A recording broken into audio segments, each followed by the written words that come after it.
So whilst working at Coty, I became really interested in the luxury fashion retail industry because I was working for Marc Jacobs and Calvin Klein fragrance.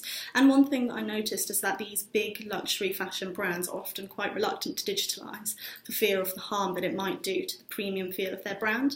However, I have also noticed that recently these big brands have been moving towards more digital areas. So for instance, Tiffany introduced an app whereby users could look through a range of different inspirational tiles, and so it was pushing the idea that Tiffany is not only suitable for the big occasions like engagements, but also for a really nice date night. So I think this shows how apps can definitely be useful for the luxury fashion retail industry.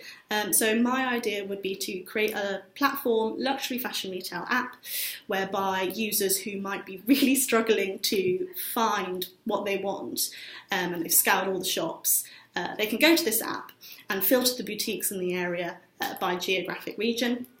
And essentially send out a brief to the stylists of those boutiques. And the stylists would then come back with their suggestions that the user can choose, and they can either order the product online or they can go to store and have an extended personalised experience there.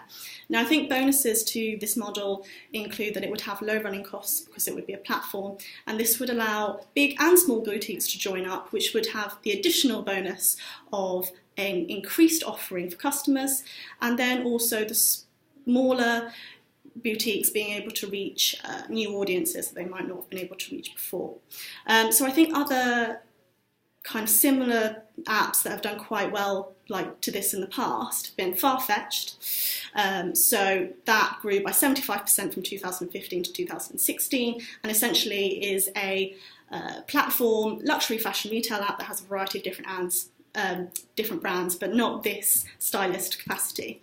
And then I think actually services like CarWow have also shown the desire for the companies themselves to do the legwork rather than the consumer. And then also you've got Hero, which is an omni-channel software which people like Harvey Nichols use to bring that personal shopper experience to the consumer no matter where they are. Why I think this app in particular would be disruptive is because not only does it provide a really good service for the time-poor city elite, but it also builds on shortcomings from people like Farfetch, who have that luxury offering, but not the personalised stylist offering. And what's different with this is that the personal stylists will actually be from the boutique themselves, and who knows the product better than the people who are trained to sell it. So I think that would really differentiate it and make it really cool.